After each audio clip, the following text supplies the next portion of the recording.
This government meeting is brought to you by Eastworks and our local cable subscribers.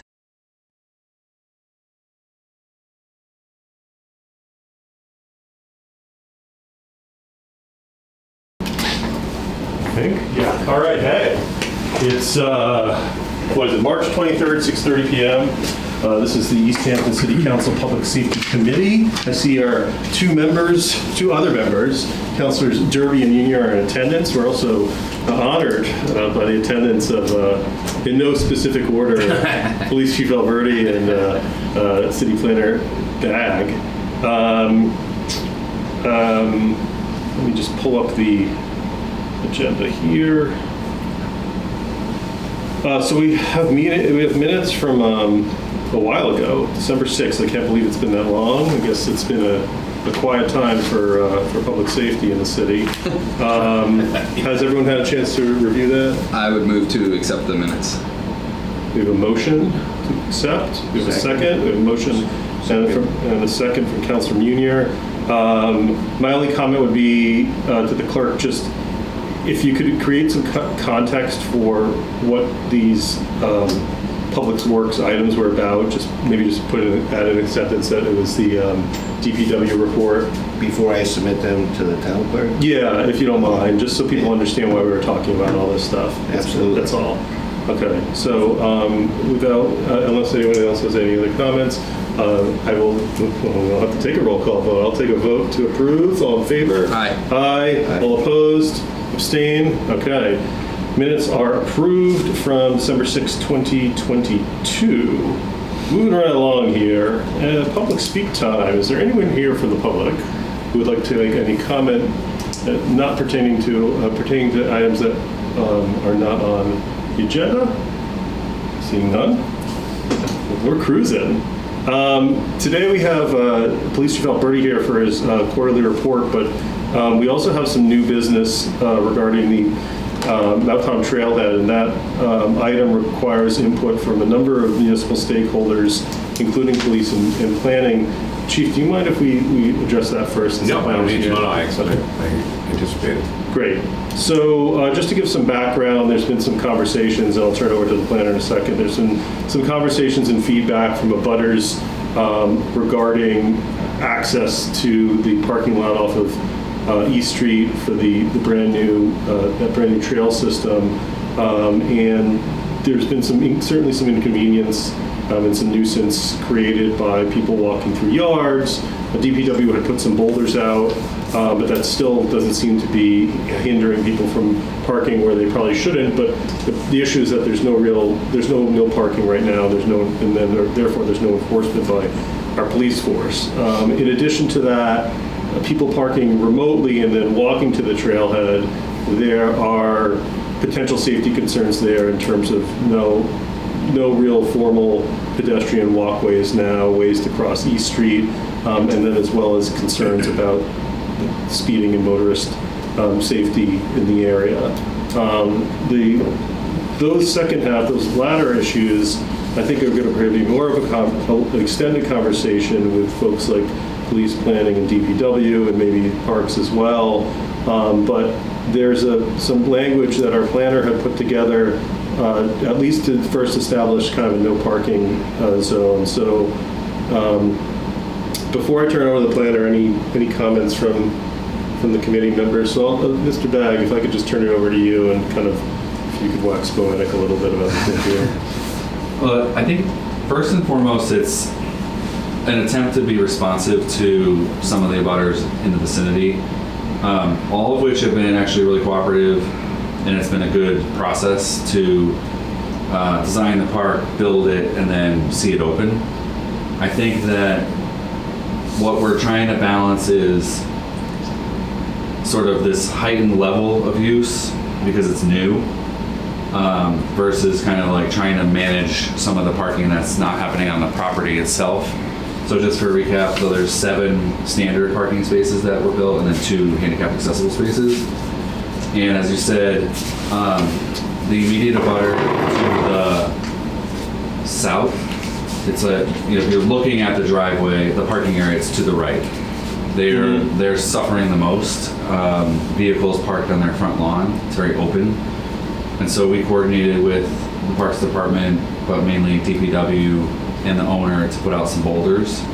And they were very happy with that. We did start to see, well, I didn't actually see any evidence of it, but we were told by the neighbor that cars were still trying to park in front of the boulders, kind of straddling the grass, straddling the road. And then I think Chief Alberti and I spoke briefly, but without an actual no parking ordinance in place, the police department can't even really, I mean, you could probably issue a warning of some sort, but if there were, for example, a repeat violator or someone who parked egregious, technically, I'm not sure you guys can ticket. We could encourage them not to park there, Right. but there's nothing, there's no law that prevents them from parking. Right. So the goal generally was to not erect a whole bunch of no parking signs, but to identify the zone in which there's no parking. And then speaking with the immediate abutter, she was very much desiring one sign to go kind of in that boulder and have a no parking sign. We might need to adapt that in the future, but that was the overarching goal. And then in speaking with Greg, the DPW director, very technically, you can't even install a no parking sign without having the zone in place. So that's right. kind of like the domino effect that we were looking at. And then I think I'm almost done. What I put forward was just a map of where some of the parking is occurring both sides of the street in vicinity of the new parking area. But there's also that curve in the road, and at least it's been indicated that there have been cars parked there. I've never seen it myself. So the proposal would be maybe just extending the no parking zone down East Street to the Scomic Conservation Trust. They have a 5-car parking area just to cover it. And again, not necessarily expecting to put up signs unless it's necessary. So that was where we got it to you, Councilor Zaire, just to have the discussion and see where it goes. Chief, any input on your end? So I agree with Jeff, and we've discussed this as have DPW, myself, and Mark, and the mayor's office. I would envision this to be very similar to parking out along Route 5, especially during the boating season where everybody parks there. It's a dangerous situation. What's particularly concerning here is this curve in front of one of the folks' house, one of the abutters actually, where they park along the street and you're coming out of a blind curve into another blind curve, and they're in the other lane of traffic. So there's potential that there could be a head-on collision right there with people parking on the street. So that's a significant concern. Then I don't disagree with the no parking. I know there's some other ideas about establishing more parking area somewhere along East Street. But I think for the time being, from a public safety perspective, I think that no parking makes good sense to me. Councilors? Yeah, that sounds good. No parking at all. What's the most the parking lot can hold? So what was it built for? It's built, I guess you would say 7 standard vehicles and then 2 handicap accessible spaces. And that land's getting a lot more use than that, for sure. It does, and I think there's 2 things. It's the newness, but obviously we built the trail to be accessible to a wide range. So we are seeing certain times of day, and it's like, weekends and then times of the year, which is still pretty new, that there's a higher demand for it. There is some signage that we put up, and I had it made with pro graphics, just simple directional signs. The first one was to redirect people to Underwood, which is not ideal, but it is at least one place for them to go. And the city owns property up there, right? If I remember correctly. We own some. There has been kind of historically about 7 or 8 parking spaces on the shoulder at Underwood, and then the people walk right up the power line. Right. But the expectation so I talked to Kestrel Land Trust, and this is not an uncommon situation for opening a new trailhead and having parking sort itself out over a year. Mm-hmm. So I think this is a good interim step to see how it goes. Because building new parking or more parking could take a while. Yeah, of course. So we want to try to do something. And the landlord and the butters are frustrated. I've heard from them myself. Councilor Derby, any comments? Well, I've been trying to find what the current situation is on all of East Street, because it seems like East Street, with the width and at any point along East Street, wouldn't necessarily support parking in the street. Right, that's right. That's very So true. I'm wondering why, A, is it currently prohibited at certain points on East Street, and that's a no? That seems like a, for the whole thing. Yeah, and seems like it's an artery coming in and out of the city. Yeah. Absolutely. So, you know, I mean, not that I'm saying we need to increase the no parking the entire length, but it kind of makes sense. For the whole street? Yeah. I agree, yeah, absolutely. Well, that was part of the conversation. I mean, I think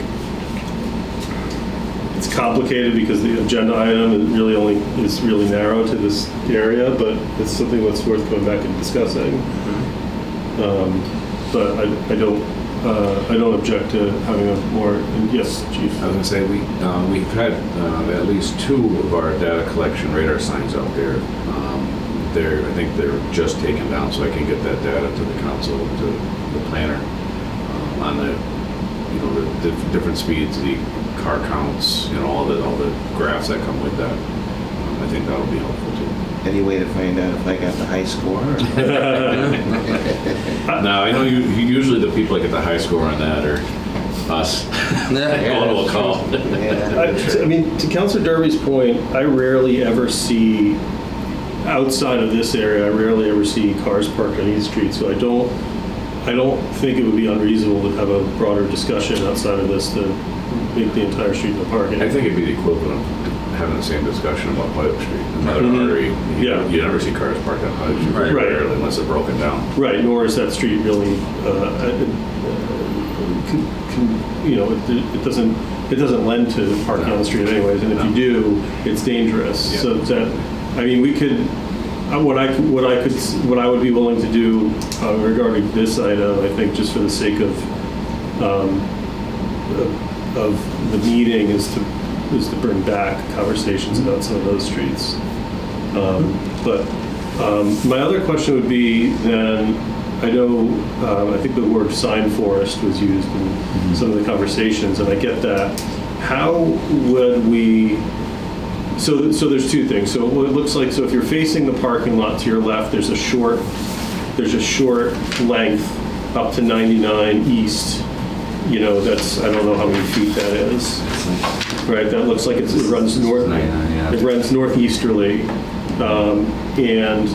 and then there's this longer length that I believe is a 1,300 foot that runs southwesterly. Right.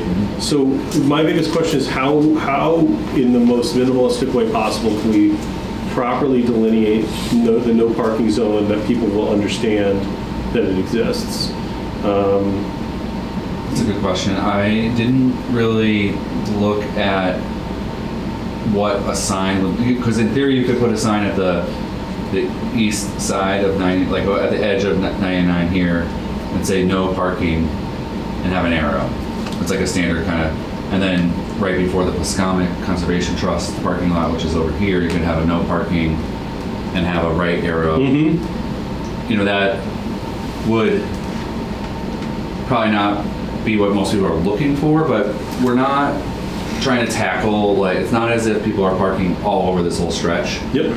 But it is that curve that was really in particular, like, we wanted to make sure that gets covered. Yep. But then, what the adjacent homeowners were asking for is, like, can we put up a sign here? Because at first the discussion was a lawn sign, and she was like, well, I'm not sure people are going to respect a lawn sign. And then They did that on Greenwood, and we explained that if they put up speed limit signs and we doing that, they're not enforceable. right. Slow people down with nobody's going to obey Yeah. signs. So the boulders are a good symbol, I would say. Human nature is that most people will get the point to not park there. But she wanted to have the ability to have the city put up an actual no parking sign. Well, I would declare, and I would offer that I would put no parking, certainly signage through as you come into that corner and coming out of it. And this would be a conversation too that I would bring Greg Nuttleman into. Well, can you, and I mean, and if we implement, I mean, all the council needs to do is vote on the policy. The rest of the implementation falls to planning and police and DPW. Like, that doesn't necessarily affect this vote. Well, it would fall into traffic ordinances. Yeah, but what I'm saying is all we have to do is just create the verbiage for Right. parking zones, and the smart people can figure out the rest. Something that comes to mind too is, and I'd have to ask Director Nuttleman this, is can intermittently along the roadway, but not in such a way that would be a nuisance, could they, like, for instance, stencil no parking on the asphalt or something like that, like on the shoulder? I mean, they can, but they still need signs. In addition to, I'm saying, because you're going to have, the way that this is drawn, there's this really long stretch heading back towards the center of Easthampton that, you know, if you don't see the sign on one side and the sign on the other, I guess it's a question of what's the fewest number of signs we could put along that stretch to make it effective that people will actually see. And a combination of that and another place where Greg would paint or spring. Yeah, I mean, I would wonder if there's a way to pass some ordinance and then start with the most minimal number of signs and see how it goes. I think most people, this is for the outliers. Most people will not typically park on the shoulder, you know, and it feels dangerous, but having some indication of that will help the police department at least issue a warning. It's rare that we're going to get repeat offenders, so this might be like one-off people. But, you know, one other option is to, if you wanted to have a little bit more data or discussion, is to continue and let us kind of go out there and look where some more effective signs where the most effective location for signs would be. We didn't really do that. Yeah, like I said, I mean, the council just passes the language, and then it's up to other people in the city to figure out how it's going to be implemented. So I don't really have any objections to this, and nor do I have an objection to a broader conversation about the street in general, just with more appropriate agenda language. So I would just bring everyone's attention to the language planner bag that you suggested. I think that has to just be more descriptive. I think it would have to say something like East Street, both sides, for 1,300 feet southwesterly from the Pascoma Conservation Trust parking lot to the boundary, to northeasterly to the boundary of 99 East Street, something like that. So people at least know where, because at 1,300 feet, we don't know what that means. Right. Yep. I agree. Yeah, I kind of wanted to just have something to respond to. So I don't have any issues. What about the other, Councilor Derby? No, I'm fine with that. Councilor Munier? I'm fine with it. So I mean, I don't have a problem with putting this forward and, you know, setting a public hearing and then figuring out how we'll implement it. And I agree with Planner Bag that I think a lot of this will probably end up being word of mouth. You guys will probably give a warning. People will realize they can't park there again. And Education. I move that let's we send this to the full council. Okay, we have a motion to send the recommendation for, actually, before we do that, if you don't mind, do you want to remove that motion for a second? What, didn't get second? I'll retract. Thank you, Councilor. I just wanted to make sure we have a member of the public. Were you here to speak to this at all, sir? I thought we were talking about lights at South Street and Route 10. That's on the agenda. I don't know if we're going to talk about that today, but in a second I'll open it up for you to comment on that. I appreciate that. Yeah, no problem, sir. So, I'm sorry, Councilor Derby. Do you mind making that motion again? I move that we move this item to the full council. We have a motion to move this, the no parking on East Street to the full council. Do we have a second? Second. All right. Motion from Councilor Derby, second from Councilor Munier. All in favor? Aye. Aye. And I'm not going to be at the April meeting, but if I could type everything up, if you don't mind, we can set up a public hearing for the second April meeting. Yep. It should be easy. Okay, great. Anything else? Well, so I think there's other items we're going to have to figure out regarding this, but I think that at least this is kind of a quick action item, so to speak. I think it's great. Can I ask 2 questions? One Please. would be potentially letting the immediate abutter know of the public hearing date so that they can decide whether to come and speak. Yep. I think this will be quick action. I think it's something that we can do. We might have to talk about bigger topics, but I hope that they'll be appreciative that we did try. This is my commitment to them, talking to them over the past year. We were going to kind of experiment, see how it went at first. They were getting parked on, we added the boulders. This is the next step for us to try with them. So I appreciate the police department's cooperation. Greg's been great with DPW. So I'm hopeful that we're demonstrating that we're trying to do something to help them. Absolutely. I do think over the long term, the demand on that parking area will go down and people will get the pattern. So I think this interim step's really good. Yeah, I mean, it's going to be important to let them know that once we pass this, it doesn't mean that a sign's going up the next day. Right. That's Right. going to be at the DPW director is going to have to figure out how to make that happen, and he might not have that in his budget to do immediately. So Yep. we'll see. And I think the rest of it is going to be like he said I could put it up, but I need the ordinance in place. So I Okay. think he's committed to at least that first one. Yep.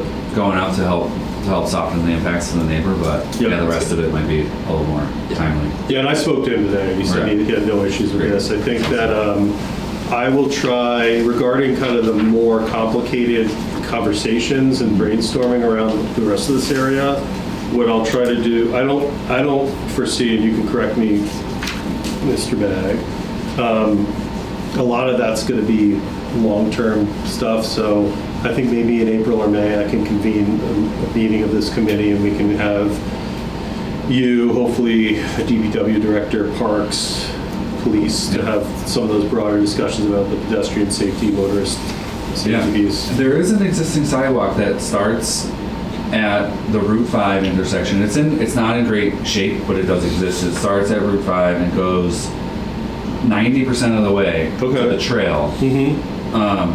It was identified a couple years ago, the idea of like, what if we extend the sidewalk to the trailhead?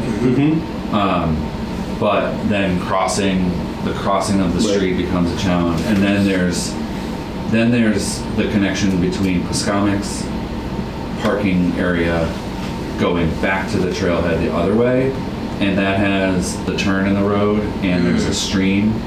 So it's like a design question. And one of the first things we would need to do is get like survey of the road width to find out if we have any space left for a sidewalk. So that's something that will take funds, but that could be a next step. And then I did want to just say that there is a property for sale. We know, so the mayor lives close by, and then there's the lot adjacent to that is currently for sale. So there has been a quick discussion on the idea of potentially acquiring that. But then again, it still puts something across the street. So we'd have to look at the potential of a crosswalk or some kind of safe way. There's a culvert right there. Go That under. goes the other way. We could have a cool little culvert under the road. Yep. But then the biggest picture I just wanted to paint is that the New England Scenic Trail is one of the key features. So this is the trailhead that starts this leg, and it goes west across the Holyoke Range, the Holyoke part of Mountain, but it continues over on the other side of the river. And so Northampton has always had a bigger plan to connect this New England Scenic Trail via Route 5 and then over into Northampton in the meadows and connect to Hadley. And then Mass DOT is commissioning a project that's going to put, it's probably 4 years away, is 20 parking spaces at the end of the rail trail, and then a 10-foot wide multi-use path that goes down Route 5 to connect the medical office buildings. That makes sense, yeah. So at that point, there would be some good discussion about the rail trail and if there's a way to sneak the rail trail up and then make some kind of crossing to connect it all. But that's I think the mayor suggested like a study. Yep. And that is something that the planning department would be interested in working on, but that could take, a couple of years, so. All right, well, maybe we can just get all the stakeholders together in a room and have a conversation and figure out what the next, maybe we can do that in the next few months. Okay, that'd be great. So, Yep. all right, anything else on this? Okay, appreciate your input. Yeah, thank you very much. I'll put that language together. Okay. Chief, just for a quick second, since we have this member of the public here, I just wanted to open it up to him. If you could just state your name My and... name is Wendell Scott Eaton. I'm a 20-year resident of Easthampton. The reason I kind of want to talk about that intersection particularly is on December 17, 2021, I walked from my house to 78 Main Street through the back of my lot and then down through the streets. And I crossed over to go to Highway Oak Colony Package Store. All right. I went in there, I bought a $17 bottle of wine.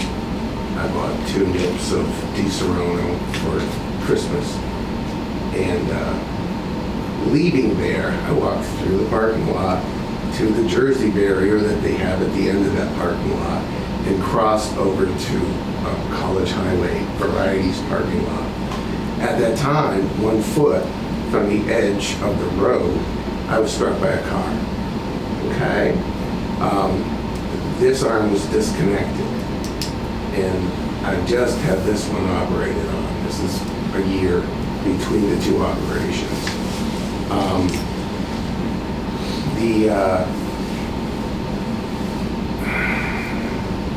The wine that I just bought was left in the middle of the road as evidence. Police called it evidence. I owned it for 1 minute. And there was no, the person that hit me and has crippled me for life, really, was not charged with anything. That hitting a person, and this is on video, he has it, that a person on 1 foot of the road, when he still has 29 feet of road and no one's coming, seems to be a problem for me. You know, that you can't be on 1 foot of the road. He just said he didn't see me. I got hit at 25 miles an hour by a car and then slung to the ground at 25 miles an hour. He did not brake before he saw me. And that is my issue. That is a bit tough to take because, you know, the guy that hit me was USAA insurance, which is military. You can't get USAA unless you're military. And the fact that you can hit somebody on the side of the road in this town and get not even a written warning, not even like, because how can you not see people and that's okay? I thought that was sort of a pretense of the whole driving situation, that you have to see people. He was on the road for 1 minute. He had come from town, he came in hot, he went into that little parking lot that you allow for College Variety to have, and he swooped wide, and he stayed right on the curb. He didn't hit me with the edge of the car, he hit me with the middle of the car with 1 foot to go. And I asked the officer that eventually showed up at my house, and the reason the officer showed up at my house was not to ask me about the accident. He accused me of giving a false address. I don't know if you've ever been on the ground after being hit by a car at 25 miles an hour. You tend to give bad information. No, I understand. So, can you leave your information? So the agenda item is really to talk about I understand. right. So I want to hear more about this, and I'm sorry this happened to you. I don't know all the details, and I certainly... Well, it's crippled me. I've been living on food stamps. I get my food from the... I totally understand that. I'm sorry this happened to you. It's nuts. If you want to And I leave... feel just that why would you let this guy, that's not protect and serve, I understand. you just protect that guy and you don't serve me? 1 foot, that's what the officer said when he came to my house. He said there was a video. I was happy that there was a video because otherwise I'd be buying this guy a new windshield. So I want to talk to you about this more. It's a little bit outside the scope Yeah, of I what's on our understand agenda. that. I thought this was to be a big meeting with a bunch of people that Well, showed up. I wish our meetings were more Yeah, better I'm sorry attended. about that. But I no, do enjoy the meetings. if you want to leave, leave your contact information, I'd like to talk to you more about this. And I'm sorry this happened to you. Yeah, but I mean, I'm 13,000 behind in my rent. I understand. Never mind anything else. I was self-employed, and I'll never be really self-employed again. Well, make sure you leave me your info. I've read my phone number. Okay, and then we'll talk. Okay. I appreciate that. I appreciate you coming. I just wanted to, I just wanted to air this because it's a psychological issue. It's a dangerous intersection. Yeah, but I wasn't at the intersection. I understand. So we'll And at the time, the whole area was under construction. So this is in a construction zone at 5:30 at night. And they run somebody down, and it could have been a construction worker. leave me your info. We'll talk more. Okay? But I mean, it's just I have 2 5-inch scars on either side of my arms. I totally understand. Well, I appreciate it. It's No, I appreciate you coming. psychologically helpful for me. Absolutely. Just to air my little bit. Well, I will call you outside this meeting and you can air even more. It just seems, I've talked to the DA, I've talked to the mayor, I've talked to, and everybody just points me back to the people that didn't give a shit about me in the first place. Well, let's find some time so I can listen to more about this. I appreciate that. I appreciate you coming. And the problem is, if you don't charge somebody that hits somebody, then the insurance, the company that insures him, denies you because they feel it's fine. That he didn't do anything wrong because he wasn't charged. Well, leave me your info. We'll chat, okay? Yeah. Okay, great. All right. Well, I appreciate that. I do like to sit in meetings. I used to. Yeah, feel free to stay, sir. We're gonna move on to the police annual report. Or is this annual? It is. Okay.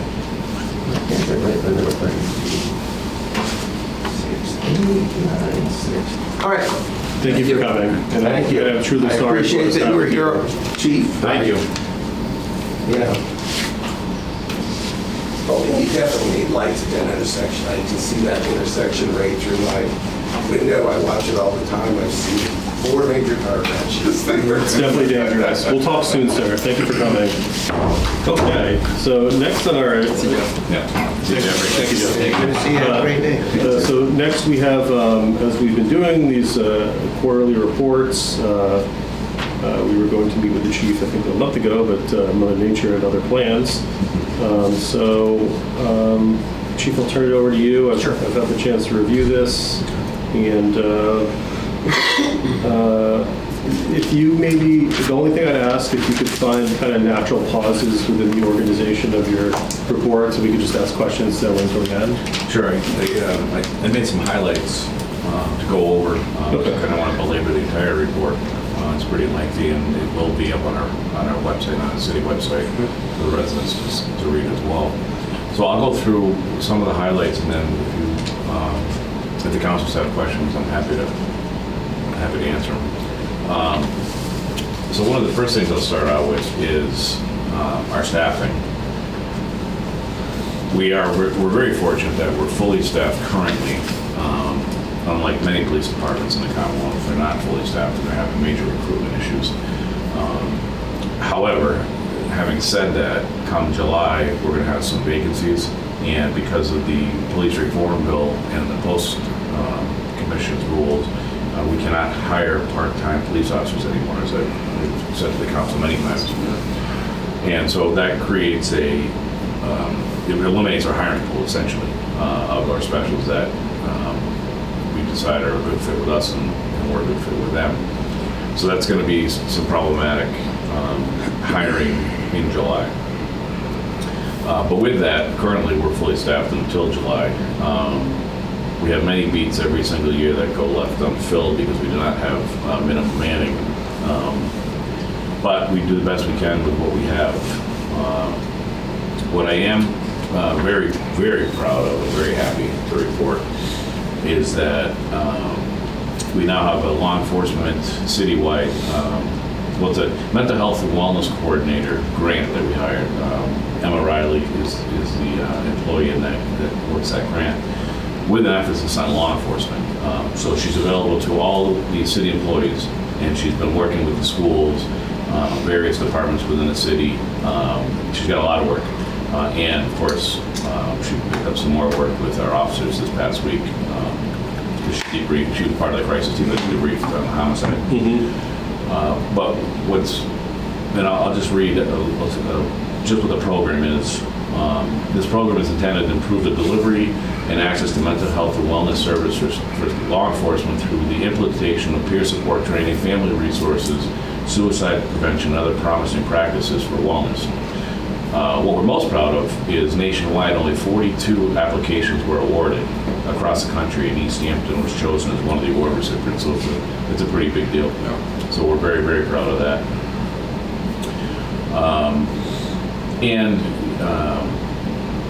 Our jobs in public safety are very difficult. They're very stressful. They're they strip years off your life. So it's good to have somebody like Emma that's within. She's got an office in our building that folks can go to anytime they want. And in addition to that, so Emma was working for CSO as a clinician, so she was doing the call response. But even though we hired Emma, she still has a call response component to her job, but we also still contract with CSO, and we have another clinician that we share with Hadley. She comes twice a week here and then twice a week in Hadley. So Hadley and Easthampton entered into a grant for CSO for a call response clinician.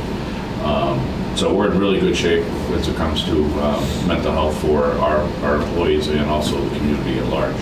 And how do you feel, so I mean, prior to this, a lot of the things that the mental health clinician, or if that's the correct term, that they responded to, would these be things that officers were responding to before? Oh, absolutely. And do you feel that there's been positive, beneficial change in the... Significantly, yes. It's been a significant benefit both to the officers and to the community at large.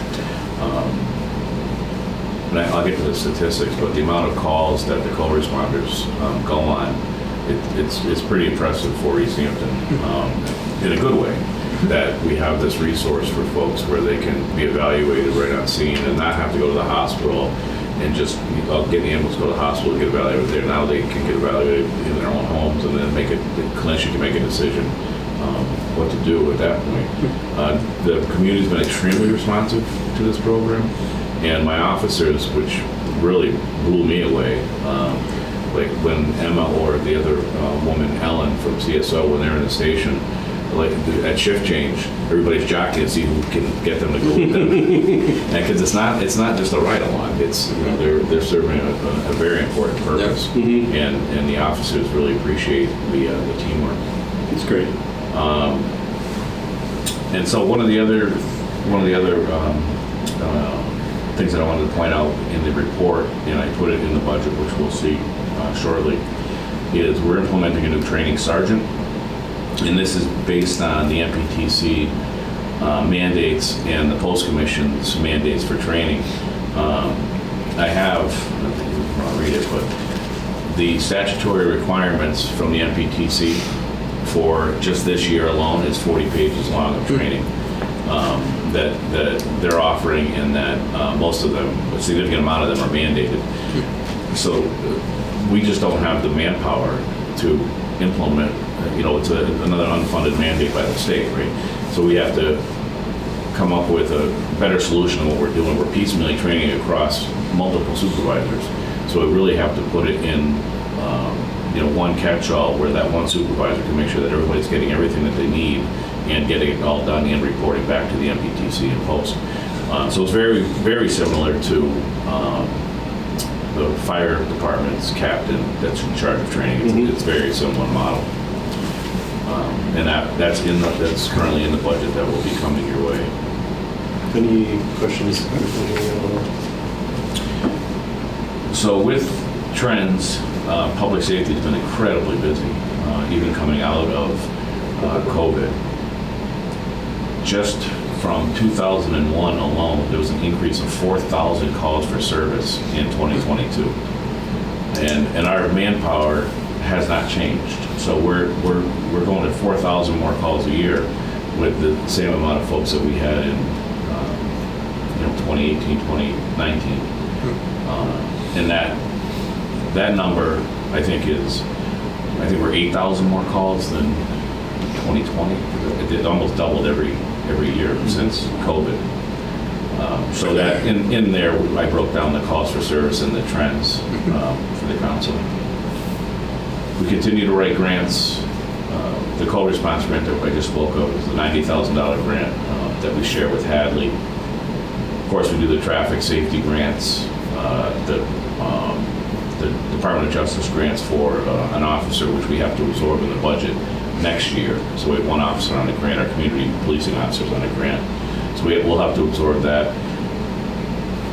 We received $40,000 for body-worn camera grant, and then both Senator Vilas and Rep. Carey got us additional money because we were short, so they were able to earmark some additional money for us. Then, of course, the conservation agent received grants for 2 electric vehicles, which we can speak about. And then we have another canine grant. So that's the other new news, is we had another canine grant.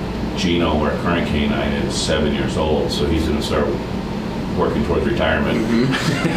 Lucky guy. So we have an officer now, Justin Malinowski, who's actually in canine training as we speak. I saw him today with a new dog, and that's going really well. Cool. Is Gino fully vested in his pension? Yeah, we got to feed him. One thing I noticed is parking tickets tripled. Yeah. And something you and I talked about briefly was that the current penalty for no parking is low. Yeah, that's something that I've discussed with several counselors. I think it has to be looked at in terms of ordinance with regard to fee schedules on not just parking tickets, but many items, feeable items in the city that are low. As I've explained to several counselors, especially down at the river, people park along Route 5, and it's a $20 citation. So it's $20 to park there as opposed to going to Brunel's and having to pay $40 or $50 to park. So they're paying $20 to park for the day, essentially, in context.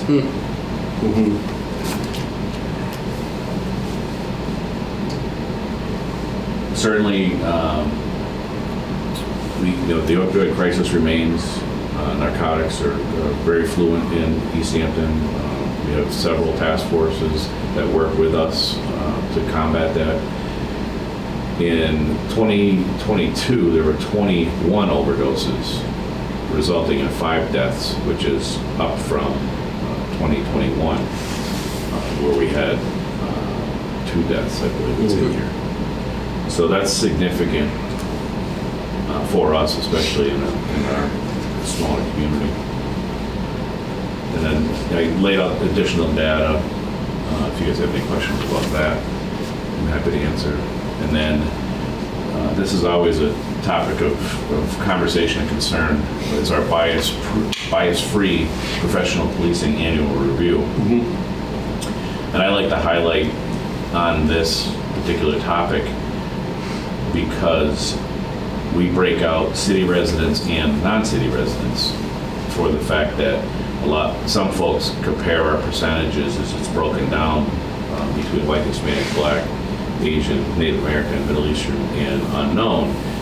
It's compared to our census for Easthampton. So it's an apple and orange comparison. Right. So we like to break that down and remind everybody that the majority of the people that we stop in Easthampton aren't from Easthampton. Nor ticketed. So I always like to point that out every year. And I'm sure you guys saw the numbers. If you have any questions on that, by all means, let me know.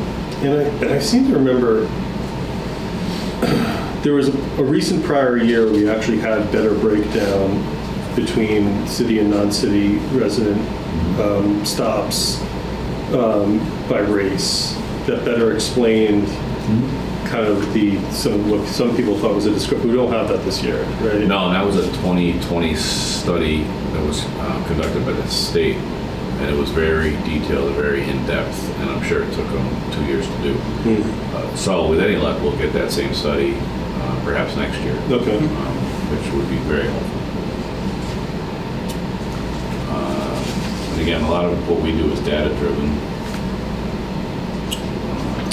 Speaking of that, where are you with, I know, wasn't there some funds appropriated for data collection? So we've been working with the IT department around the new RMS software, which is basically our programming, report writing, records, and CAD dispatch software. So both IT and the police and fire were appropriated money, and it's underway. It's just a huge undertaking. This system that we've had in place since 1996, right? So in order to transition to this new software, it's a project. They meet weekly, sometimes twice a week with the company, and then they just pushed off our start date from July to January of next year. Oh wow! So that's how it's a big mountainous project. Yeah. Mm-hmm. Okay. But that will help with a lot of our reporting out and our data collection. Our data collection's good, but it could be a lot better. By far. So we have Andrew wrote a K9 summary. Him and Gino alone had 57 calls for service, call-outs in 2022. I imagine some of those were mutual aid calls. Yeah, and we broke that down in the report as well. So they were very busy. Use of force, in 2022 we had 7 uses of force that were reportable by law and by policy. Most of them I can't really discuss because they're laid out here, but they're of natures that aren't public record related. So I'll entertain questions on any of those outside of the scope of what happened. Just so, do you have like a really brief time to kind of go over there's probe deployment, display? I can certainly explain what that is. So an ECW is an electronic control weapon, which is a taser. Taser. Yep. So a probe deployment on a taser is at a harmful level where somebody is getting hurt or somebody's going hands-on. So it's at a level where back when I started, that would be like the baton level. They're used to, our response to their actions. So that would be a probe deployment. A display is you pull the taser out and that's it. It's just out. It's a display. The next one down is a display with an arc. So you have the taser out and there's a button on the side that creates an arc and it's loud. It's an electrical loud arc. It'll definitely get your attention. Yep. But those are reportable. The baton, in this particular case, because nobody uses the batons are seldom used anymore in the advent of the taser. But the baton, in this particular case, was used as a leveraging tool because the arrestee did not want to. He was laying on his hands, wouldn't cooperate. A firearm that's just a pointing of a firearm. Right. Yeah, that makes sense. And the same thing, EC display, and then again another. What I can tell you is the pointing of the first firearm was a stabbing, and the suspect was still armed. And the second road rage was the suspect had a firearm. Gotcha. And he had assaulted another person with a knife. Well, the one thing that stands out to me too is that these are across a variety of officers. It doesn't look like there's a pattern of one officer who's using force, and they're all white males. They're all white males. Oh, yeah. They all look like us. Well, and I'll also say we had 7 uses of force in almost 400 arrests and summonses situations. So that's very. Well, I don't know how the stats have changed, but I remember looking it up a few years ago when we were talking about a grant population, but in the same year that we had a couple, Northampton had like 40. So, Yeah, right. I don't, it seems Our, like... our officers are experts at de-escalation. They're very good at it, and it's particularly with the co-responders now and the civilians that ride with us. And then in the advent of the body-worn cameras, there's a lot more cooperation that we've seen, and we're just starting to roll that out now. But when people see the blinking red light, it kind of changes the demeanor a little bit of what could potentially happen. So we're very happy to have those, and my officers are very happy to have those. The detective's report is pretty comprehensive, so I'll if you guys have any questions on that. They're just extremely busy, not just because of the homicide. They are very, very busy. Busier. I was a detective here many years ago, and these detectives are unbelievably busy, even by comparison from when I did it.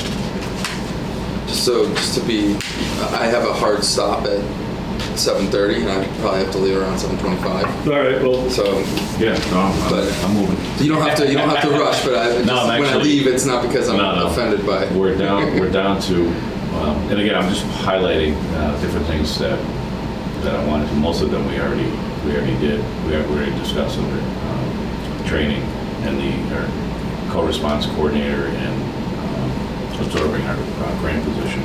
You want to summarize your accomplishments? Yeah. And then a good note?